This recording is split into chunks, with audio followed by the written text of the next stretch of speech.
अहिंसा एवं करुणा के अवतार श्रवण भगवान महावीर के पावन पुनीत चरणों में सादर कोटि कोटि वंदन अभिनंदन।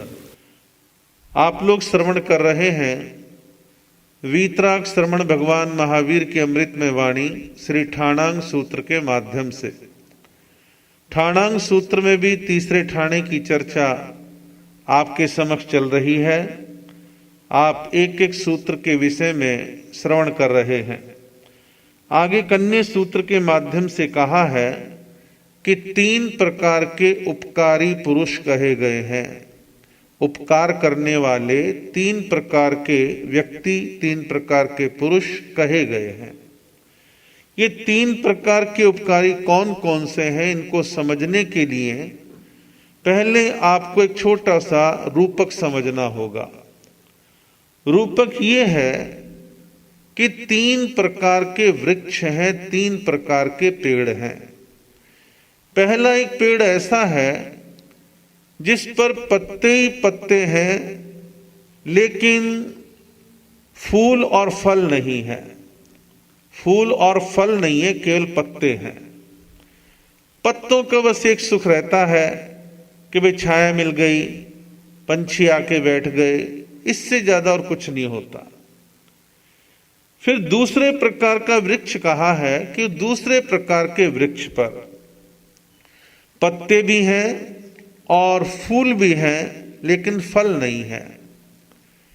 अब पत्तों ने तो छाया दे दी, फूलों के द्वारा उसकी शोभा बढ़ गई, सुगंध मिलने लगी, एक अच्छा रमणीय सा वातावरण बनने लगा। फिर तीसरा जो वृक्ष है, तीसरे वृक्ष की एक विशेषता है कि उसमें पत्ते भी हैं, फूल भी है और फल भी है, तीनों चीजें हैं। अब जहां पत्ते भी हैं, फूल भी है, फल भी है, तो वृक्ष संपूर्ण हो गया। सभी प्रकार की जो वृक्ष की विशेषताएं होती हैं वो सब उसके अंदर विद्यमान हो गई। पत्तों से छाया मिल रही है, हवा चलते तो और अच्छी हवा लगती है, फूलों से सुगंधी आ रही है, कोई भूखा आया है तो फल खा करके अपना पेट भर लेगा। तो ये 3 प्रकार के वृक्ष जो हैं बतलाए गए हैं। जैसे 3 प्रकार के वृक्ष हैं, ऐसे ही 3 प्रकार के पुरुष भी हैं। पत्रों वाले यानी जो पत्ते वाले वृक्ष हैं, ऐसे जो लोग होते हैं वो किसी भी व्यक्ति को अल्प थोड़ा सा सुख दे पाते हैं, थोड़ा सा उपकार कर पाते, ज्यादा नहीं करते। क्योंकि केवल जैसे पत्ते ही पत्ते हैं पेड़ पर, तो वो ज्यादा कुछ नहीं करता, वो ठीक है छाया दे दी, और विशिष्टता उसकी नहीं है।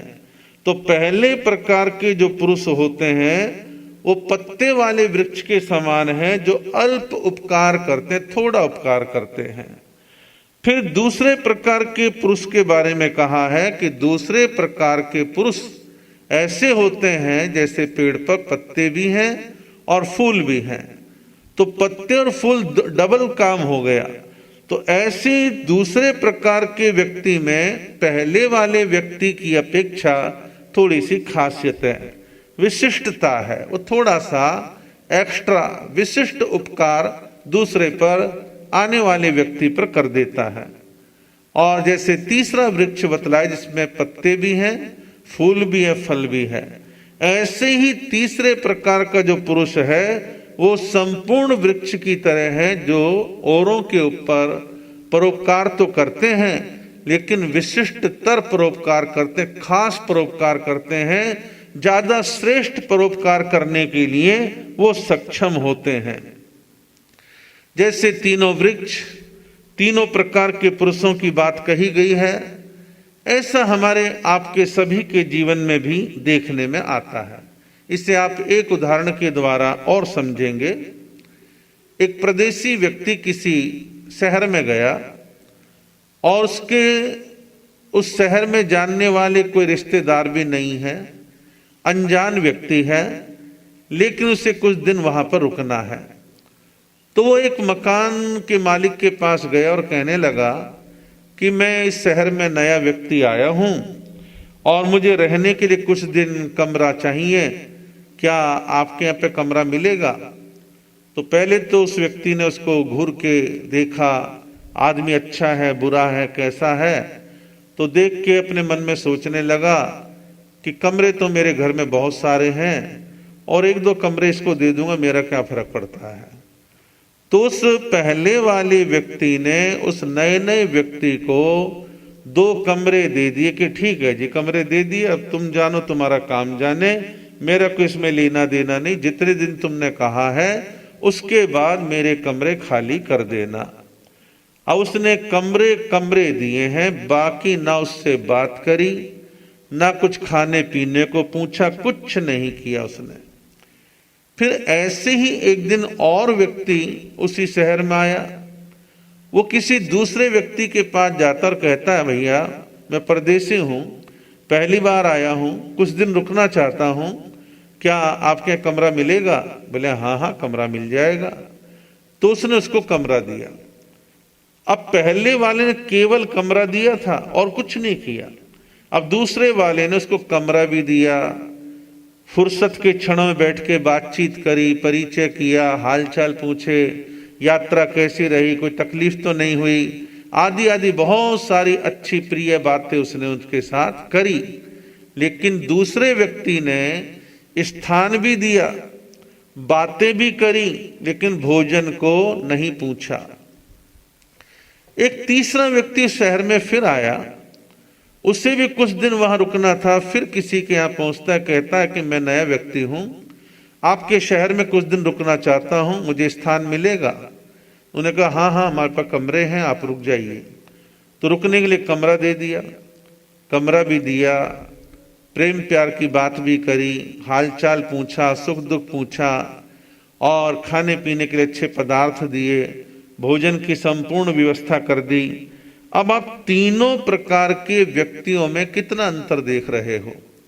एक ने केवल कमरा दिया, दूसरे ने कमरा भी दिया और हालचाल भी पूछा, तीसरे ने कमरा भी दिया, हालचाल भी पूछा और भोजन भी करवाया। तो तीसरा व्यक्ति जो है सर्वश्रेष्ठ है, उसमें सब प्रकार की विशिष्टताएं जो है विद्यमान है। तो हम अपने जीवन में जो यहाँ का 3 प्रकार के उपकारी लोग, तो हम अपने जीवन में उपकार करना चाहते हैं तो हमें सक्षम बनना पड़ेगा। जितने हम सक्षम होंगे, समर्थ होंगे, उतना हम दूसरों का भला कर सकते हैं, उपकार कर सकते हैं।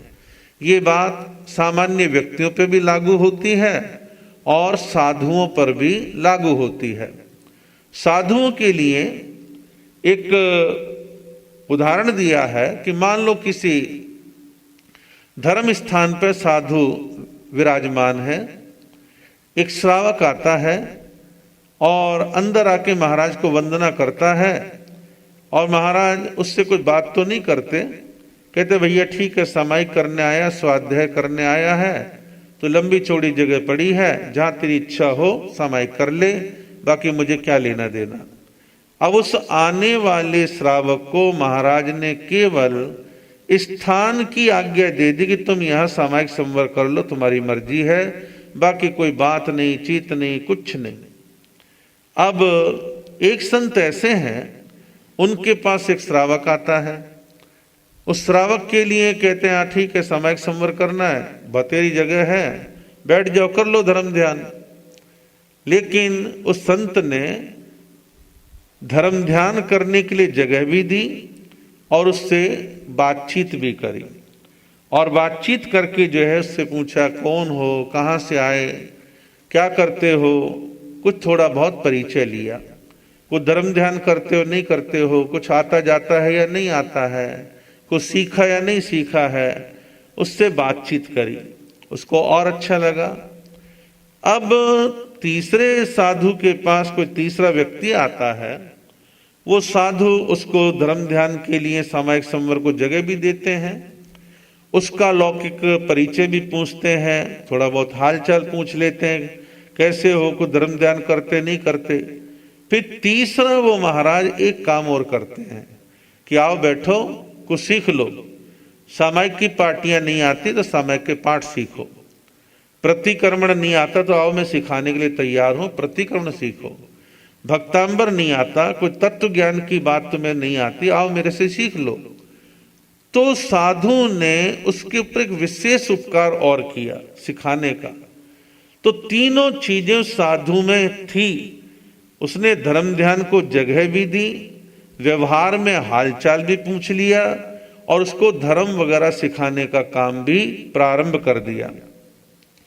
तो साधु जो है वो धर्म दृष्टि से प्रभावना करने के लिए यदि वो सक्षम है, समर्थ है, तो आने वाले को संतुष्ट करेगा।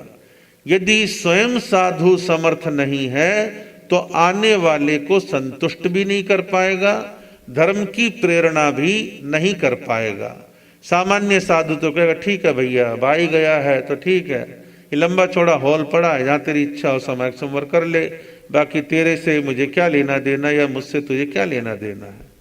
लेकिन एक जागरूक साधु जो है, जिसे स्वयं तत्व का ज्ञान है, बोध है, वो आने वाले श्रावक को धर्म कर्म सिखाएगा, व्यवहार की बातचीतें करते करते उसको धर्म के रास्ते पे लेके आएगा। तो ये सक्षमताएं साधु के पास भी होनी चाहिए। और लौकिक सांसारिक जीवन में किसी दूसरे पर उपकार करने के लिए आदमी के पास सक्षमता का होना, ताकत का होना आवश्यक है। अभी आपने देखा कि कोरोना वायरस के प्रकोप के अंतर्गत जब लॉकडाउन प्रारंभ हुआ तो पूरे देश में एक अफरा तफरी रही। प्रारंभ के महीने में लोग, प्रवासी मजदूर अपने अपने गांव जा रहे हैं, गरीब बस्तियों में बड़ी दिक्कत अचानक पैदा हो गई, खाने की दिक्कतें पैदा हैं, दवाइयों की दिक्कतें पैदा हुई, बहुत तरह की बातें आई। लेकिन मैंने देखा कि हमारे समाज के बहुत से समर्थ लोग व्यक्तिगत तौर पर, जिन्होंने करोड़ों रुपया खर्च कर दिया और संस्थाओं ने करोड़ों रुपया खर्च कर दिया, सक्षम थे तो उन्होंने अपने बुद्धि बल, शारीरिक क्षमता, प्लानिंग के द्वारा काफी बड़ी मात्रा में लोगों को राहत पहुंचाई। आप देखिए, जीतो संस्था ने अपने तरीके से कितना काम करा, बीजेएस ने अपने तरीके से काम करा, इधर जलगांव में जैन उद्योग वालों ने अपने तरीके से काम करा, बंबई के उद्योगपतियों ने अपने तरीके से, जैन उद्योगपतियों ने काम किया, बेंगलोर, चेन्नई, हैदराबाद, इधर पूना और अहमदनगर, बहुत सारे शहरों में कम ज्यादा मात्रा में, सैकड़ों शहरों में लोगों ने चैरिटी के, भलाई के, परोपकार के काम किए। तो सक्षम थे तो कर दिया, और आदमी स्वयं सक्षम ना हो तो क्या करेगा? कुछ नहीं करेगा। और मैंने देखा है कि जैन लोगों को लोग कितना ही क्रिटिसाइज करें, लेकिन राष्ट्र और समाज पर कोई विपत्ति आती है तो ये समुदाय सबसे आगे दिखाई देता है, काम करते हैं, और चैरिटी के, भलाई के, सेवा के काम सदैव करने का एक मादा हमारे समाज के लोगों में देखने में आता है, और ये बना रहना चाहिए, बढ़ता रहना चाहिए। और यहां जो बात चल रही है उपकार की, हम संसार में दो प्रकार के उपकार देखते हैं। एक है सांसारिक लौकिक उपकार।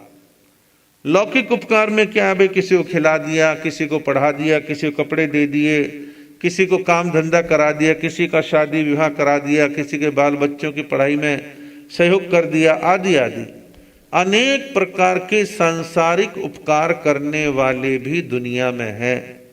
और बहुत सारे ऐसे लोग हैं जो लौकिक उपकार करते हैं।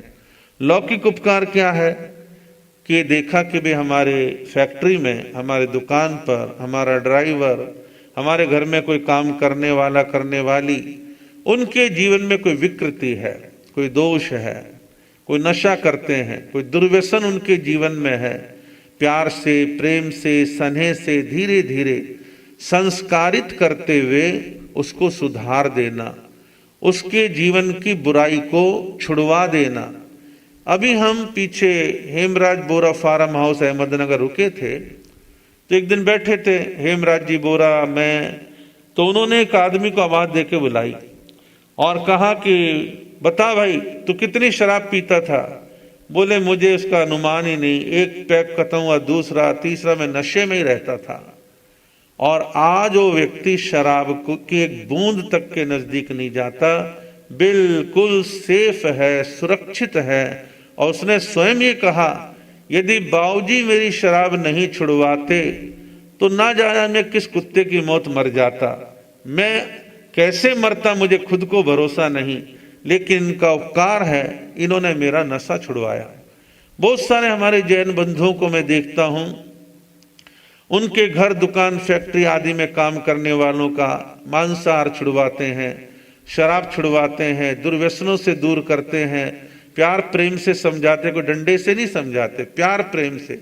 और प्यार प्रेम का जो असर है वो डंडे का असर नहीं होता, वो तो बल्कि और बगावत खड़ी कर देता है।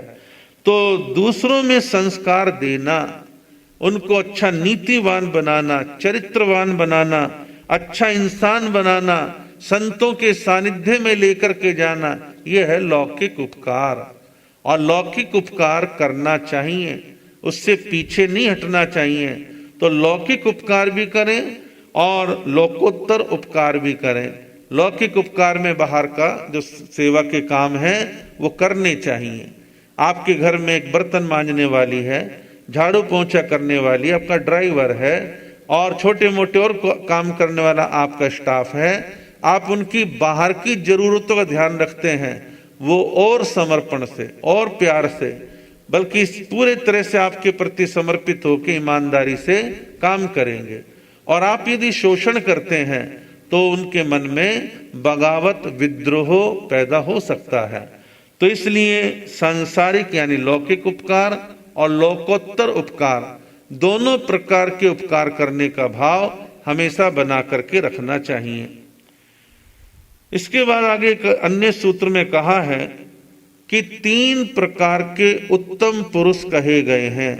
3 प्रकार के उत्तम पुरुष कहे गए हैं।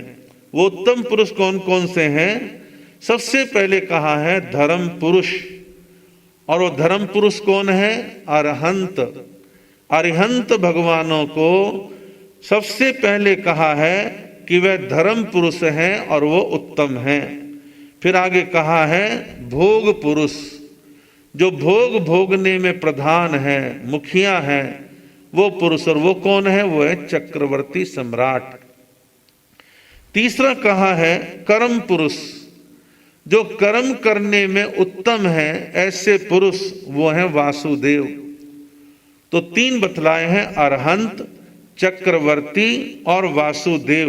इन तीनों को उत्तम पुरुष जो है कहा गया है। ये तीनों अपने अपने क्षेत्र में उत्तम हैं, श्रेष्ठ हैं, आगे वाले हैं, प्रमुख हैं। सबसे पहले कहा है कि धर्म पुरुष अरहंत ये क्या है? धर्म पुरुष अरहंत के लिए कहा गया कि धर्म के क्षेत्र में अरिहंत भगवान सबसे उत्तम है। अरिहंतों की उत्तमता का धर्म के क्षेत्र में अन्य कोई मुकाबला नहीं कर सकता। इतनी निर्मलता, इतनी सक्षमता और इतना धर्म उनके जीवन में विद्यमान होता है। अरहंत 4 घनघाती कर्मों का नाश कर देते हैं। तीर्थंकर पद उनको प्राप्त होता है और वह तीर्थंकर पद के प्रभाव से ही समय आने पर तीर्थ की स्थापना करते हैं। इतनी विशिष्टताएं उनके जीवन के न विद्यमान है। इसलिए अरहंतों को उत्तम पुरुष माना है कि धर्म पुरुष अरहंत ये श्रेष्ठ हैं, उत्तम हैं। आप देखते हैं सामान्य केवली और अरिहंत दोनों में क्या अंतर है? ज्ञान की दृष्टि से दोनों में समानता है, लेकिन सामान्य केवली की अपेक्षा अरहंत का ज्यादा ऊंचा स्थान है। तो अरिहंत जो है धर्म के क्षेत्र में श्रेष्ठ हैं। जैसे सामान्य साधु और आचार्य में अंतर होता है कि 5 महाव्रत तो आचार्य भी पाल रहे और सामान्य साधु भी पाल रहा है। महाव्रतों की दृष्टि से तो कोई अंतर नहीं है, लेकिन आचार्य धर्म संघ का नेता है, धर्म संघ का नेतृत्व करता है, अनुशासता है। तो ऐसे आचार्य जैसे सामान्य साधुओं में श्रेष्ठ होते हैं, ऐसे अरिहंत धर्म के क्षेत्र में श्रेष्ठ होते हैं। उन अरहंतों का ज्ञान और उनका चारित्र ये ऊंचा होता है, श्रेष्ठ होता है, और वह धर्म जगत के नेता कहलाते हैं। तो पहले उत्तम पुरुष क्या है? धर्म पुरुष अरहंत। फिर आगे कहा है भोग पुरुष चक्रवर्ती। भोग भोगने में, सांसारिक सुखों का उपभोग करने में चक्रवर्ती सम्राट नंबर 1 पर है। वर्तमान में चक्रवर्ती तो नहीं है।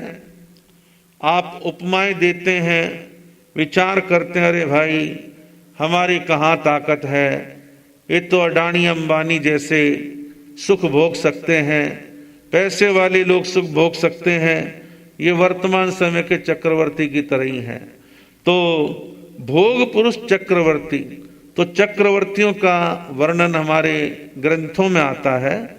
चक्रवर्ती बड़े शक्ति संपन्न होते हैं, बड़ी सत्ता के धारक होते हैं, राजाओं के राजा होते हैं।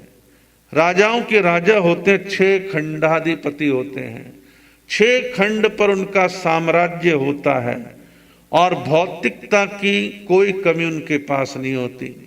सोना चांदी हीरे मोती जवाहरात घोड़े गाड़ी रथ सेना वगैरह रानियां सब सामर्थ्य उनके पास भरपूर होता है। हमारे ग्रंथों के अंदर 63 प्रकार के शलाका पुरुषों का वर्णन आता है।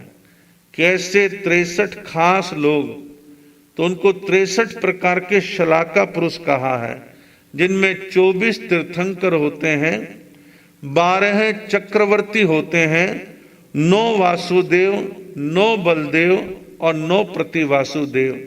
इन सब की संख्या मिलाकर के 63 होती है। तो 63 ये सब के सब श्रेष्ठ हैं, महान हैं। लेकिन इनमें धर्म दृष्टि से श्रेष्ठ कौन है? 24 तीर्थंकर। बाकी के सब चक्रवर्ती, वासुदेव, प्रतिवासुदेव, बलदेव, ये सब भौतिक जगत से जुड़े हुए हैं, जो कि बाहर की ताकत से जो जुड़े हुए हैं, जो भोग पुरुष की श्रेणी के अंतर्गत आते हैं। आगे तीसरे प्रकार के उत्तम पुरुष में कहा है कर्म पुरुष। कर्म पुरुष, कर्म करने में, पुरुषार्थ करने में श्रेष्ठ वो कौन है? वो है वासुदेव। वासुदेव को जो है कर्म पुरुष कहा जाता है। ये कर्म क्षेत्र में उत्तम होते हैं, 3 खंड के अधिपति होते हैं। चक्रवर्ती 6 खंड के, 3 खंड के अधिपति होते हैं। लेकिन वासुदेव के लिए कहा जाता है कि मर कर के नरक में जाते हैं। मरकर नरक में जाते हैं। उनके एक हाथ में सत्ता होती है और दूसरे हाथ में तलवार होती है। तलवार का मतलब है युद्ध लड़ते रहते हैं, यहां जाना वहां जाना, उसको मारना, उस राज्य पे हमला करना, उस राजा को समाप्त करना, उसकी सत्ता को समाप्त करना। रात दिन हिंसा का काम चलता है। अब जो हिंसा करेगा वासुदेव, तो उसके लिए नरक का स्थान बतलाया गया है। तो कहा जाता है कि चक्रवर्ती पद पर रहते हुए मरे तो नरक में जाता है। यदि वो चक्रवर्ती का पद छोड़ करके दीक्षा ले लेता है, साधु बन जाता है, साधना के मार्ग पर चलता है, तो मोक्ष की प्राप्ति भी कर सकता है। हमारे 16वें तीर्थंकर शांतिनाथ भगवान, 17वें तीर्थंकर कुंथुनाथ भगवान और 18वें अरहनाथ भगवान, तीनों चक्रवर्ती थे। लेकिन मरने से पहले तीर्थंकर गोत्र उनका था और उन्होंने दीक्षा ग्रहण कर ली, तीर्थ की स्थापना करी, धर्म की प्रभावना करी, तो आप देखिए निर्वाण की प्राप्ति कर गए, मोक्ष की प्राप्ति कर गए। तो कहने का मतलब यह है कि कर्म पुरुष वासुदेव जो हैं, जहां कर्म करते हैं, युद्ध लड़ते हैं, तो युद्धों में बड़ी व्यापक हिंसा होती है। अपने अपने घरों में बैठ करके लोग कल्पना तो कर लेते हैं, भाव युद्ध तो लड़ लेते हैं, अरे हो जाए एक बार पाकिस्तान के साथ, हो जाए एक बार चीन के साथ। लेकिन जब युद्ध होता है, दोनों तरफ नरसंहार होता है। राजा को, शासक को बड़े विवेकपूर्ण तरीके से कदम बढ़ाने चाहिए कि अपनी अकड़, अपनी मूर्खता, अपने अहंकार के चक्कर में युद्ध में देश को ना झोंक दे, और युद्ध में झोंकता है वो तो राजधानी में सुरक्षित बैठा रहता है कमांडो के बीच में, लेकिन आम सैनिक मरते हैं और दोनों तरफ की जनहानि होती है, धन हानि होती है। तो ये जो कहा है कि वासुदेव नरक में जाते हैं, तो किसी हद तक सही है कि भाई वो हिंसा में लिप्त रहते हैं। आज वर्तमान में भी जितने मुख्यमंत्री होते हैं, केंद्रीय मंत्री होते हैं, कई बार उनकी नीतियों की वजह से, कई बार उनके कामों की वजह से हिंसा बहुत होती है। उत्तर प्रदेश आज चर्चा में है एनकाउंटरों को लेकर के। एनकाउंटर में बड़ा झोल रहता है कि जायज नाजायज दोनों तरह का काम चलता है, लेकिन ज्यादातर ये देखने में जाता है कि जब पुलिस को खुले हाथ छूट दे दी जाती है तो फिर वो पुलिस वाले उसका मिसयूज करते हैं और अंधाधुंध छोटी छोटी बातों पर लोगों को मारना प्रारंभ कर देते हैं। एक स्वतंत्र पत्रकार है लड़की, और उसने पिछले 4-5 सालों में उत्तर प्रदेश के पुलिस हेडक्वार्टरों से उन्होंने सारा रिकॉर्ड इकट्ठा करा कि यूपी में कितने एनकाउंटर हुए। तो उस लड़की का विश्लेषण था कि पिछले 5-6 सालों में 5000 एनकाउंटर हुए हैं, यानी 5000 लोग मारे गए हैं। अब 5000 में 500 जायज मान लो, बाकियों को छोटी छोटी बातों पर मारा गया। उसका विश्लेषण है, ये मेरा नहीं है। रेहड़ी लगाने वाला, फ्रूट बेचने वाला, रिक्शा चलाने वाला, मजदूर टाइप का आदमी, उनको मार डाला। तो ये गलत है। ऐसे में शासक जो है वो भी कर्म का अर्जन करता है। आवश्यकता है कि शासक जो है बड़े विवेकपूर्ण तरीके से अपनी शासन सत्ता को चलाने का काम खास तौर पर करे। आगे एक और विषय को मैं प्रारंभ कर देता हूं। आगमकार ने आगे कहा है कि स्थिर 3 प्रकार के होते हैं। स्थिर 3 प्रकार के होते हैं। जाति स्थिर, जाति का मतलब उम्र की दृष्टि से स्थिर। दूसरे हैं श्रुत स्थिर, जो ज्ञान की दृष्टि से स्थिर होते हैं। और तीसरे हैं दीक्षा स्थिर, दीक्षा पर्याय के हिसाब से स्थिर। हमारे यहाँ की मान्यता है कि जो साधु 60 साल की उम्र से ऊपर हो गए हैं वो उम्र की दृष्टि से स्थिर कहलाते हैं। दूसरे प्रकार के स्थिर माने श्रुत स्थिर, कि जिन साधुओं को ठाणांग और समवायांग ये दोनों शास्त्रों का अच्छा उनको पकड़ हो, जानकारी हो, तो वो स्थिर कहलाते हैं, श्रुत स्थिर। और एक जगह ये भी कहा है, ये भी एक मान्यता है कि 11 अंग सूत्रों का जिनको विशिष्ट अध्ययन है, जानकार है, वो भी श्रुत स्थिर कहलाते हैं। और तीसरे प्रकार के स्थिर है दीक्षा स्थिर, जिन साधुओं का दीक्षा पर्याय 20 साल या इससे अधिक का हो गया है उन्हें दीक्षा स्थिर जो है कहा जाता है। अब कहोगे भी स्थिर क्या होता है? स्थिर का एक अर्थ है ज्येष्ठ, श्रेष्ठ, जो अपनी लाइन में बड़ा है, ज्येष्ठ है, श्रेष्ठ है, उसे स्थिर कहा है। और दूसरा इसका एक अर्थ ये लिया है जो स्वयं संयम में स्थिर है और दूसरों को स्थिर करने की, टिकाने की ताकत रखता है, उसे स्थिर कहते हैं। तो पहले प्रकार के स्थिर है जाति स्थिर, यानी उम्र के हिसाब से। अब मान लो किसी साधु जी महाराज ने 55 साल की उम्र में दीक्षा ली है, 5 साल की दीक्षा में वो जो है 60 साल को क्रॉस कर जाते हैं, तो बेशक उनकी दीक्षा छोटी है, 5 साल की है, लेकिन संघ में वो उम्र की दृष्टि से, आयु की दृष्टि से बुजुर्ग हैं, बड़े हैं, श्रेष्ठ हैं और उनका सम्मान संघ में होना चाहिए। ऐसा कहते हैं कि संघ में जो बड़ी उम्र के साधु साध्वी हैं, 60 साल से ऊपर के हो गए हैं, संघ में उनके प्रति अनुकंपा की भावना, सेवा की भावना होनी चाहिए। उनसे मोटे काम ना करवाना, भारी काम ना करवाना और गोचरी पानी उनको ला करके देना, उनके वस्त्रों का प्रक्षालन कर देना, समय पर दवाई देना, उनकी सार संभाल करना, ये जो है उम्र की दृष्टि से, जिसे यहाँ जाति स्थिर कहा है, तो उनके प्रति अनुकंपा का भाव रखना। उन वृद्ध संतों को सर्दी गर्मी के अनुसार आहार इत्यादि ला करके देना। उनके आसन पर ऐसा देखना कि आसन कठोर तो नहीं है, उम्र के हिसाब से आसन उनका नम्र होना चाहिए, नरम होना चाहिए। सर्दी गर्मी से बचाने के उनके विशिष्ट उपाय करने चाहिए, उनकी विशेष केयर करनी चाहिए। तो ये जो है उम्र की दृष्टि से जो स्थिर हैं उनके लिए बातें बतलाई गई है। दूसरे प्रकार के स्थिर हैं श्रुत स्थिर। श्रुत कहते हैं ज्ञान को, और मैंने आपको बतलाया कि ठाणांग समवायांग 11 अंग इत्यादि इनके ज्ञाता जो हैं, जो ज्ञान की दृष्टि से विशेष संपन्न हैं, वो जो है संघ में श्रुत स्थिर कहलाते हैं। श्रुत स्थिर के प्रति संघ का क्या कर्तव्य है?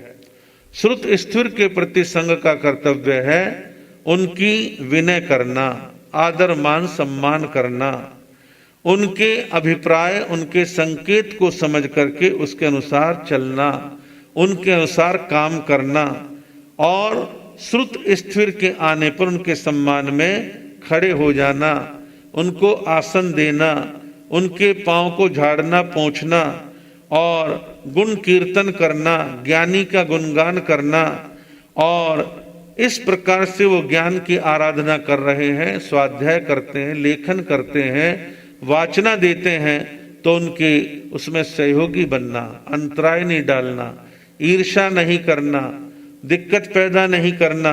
तो ये श्रुत स्थिरों के प्रति साधु साध्वी श्रावक श्राविकाओं के मन में उनके प्रति ऐसा सम्मान का भाव होना चाहिए। तीसरे प्रकार के स्थिर बतलाए हैं दीक्षा पर्याय के अनुसार दीक्षा स्थिर।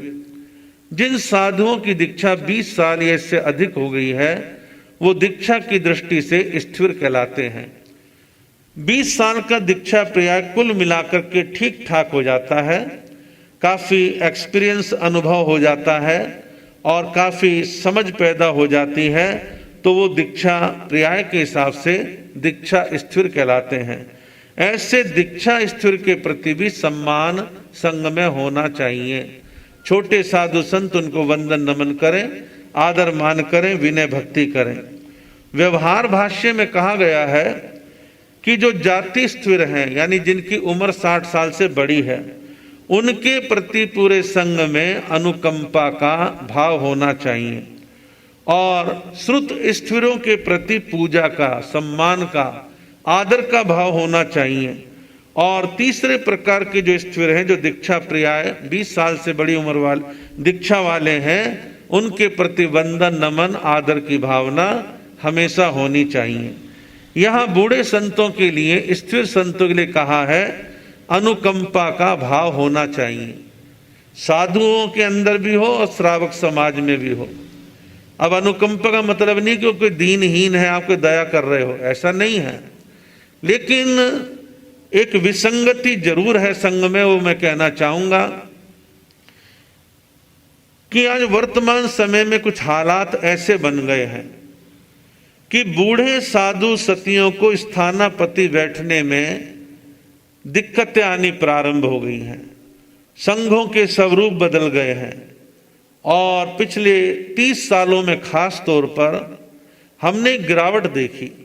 वो गिरावट क्या है कि जब संघों ने स्थानापति बैठने की विनती करनी बंद कर दी, तो मजबूर होके उन साधु सतियों और उनके निकटवर्ती श्रावकों ने जमीन खरीदना, सोसाइटी बनाना, ट्रस्ट बनाना, उनके पर्सनल भवन बनाना, ये प्रारंभ किया। शुरू में लगा कि एक आवश्यकता है, नेसेसिटी है, लेकिन अब ये होड़ स्पीड पकड़ रही है। लेकिन अफसोस कि ना साधु संघ में चिंता है और ना श्रावक समाज में चिंता है कि वृद्ध संतों के बुढ़ापे की सुंदर वैकल्पिक व्यवस्था क्यों नहीं करते। दुनिया भर के भवन बनाएंगे, पैसा लगाएंगे, काम करेंगे, लेकिन वृद्ध संतों के लिए पूरे देश में 5-7 सेंटर बन जाए तो लॉन्ग पीरियड के लिए परमानेंट समस्या का समाधान हो जाए। लेकिन अफसोस है कि चिंतन का संकट है, विचार दृष्टि से सूखा पड़ा हुआ है। बातें सब बनाते हैं लेकिन प्रैक्टिकल करने के लिए कोई तैयार नहीं, और हमारे जैसा कोई बढ़कर के बात आगे कह देता है तो उनकी चर्चाएं होती हैं। खैर, समाज है, संघ है, चर्चाएं भी होंगी। चर्चाओं की फिक्र करके क्या नए काम नहीं किए जाएं? नए काम, नया चिंतन चलता रहना चाहिए। आज आपने विचार सुने हैं, आगे इसी प्रकार आप लोग लाभ लेते रहेंगे, सुनते रहेंगे।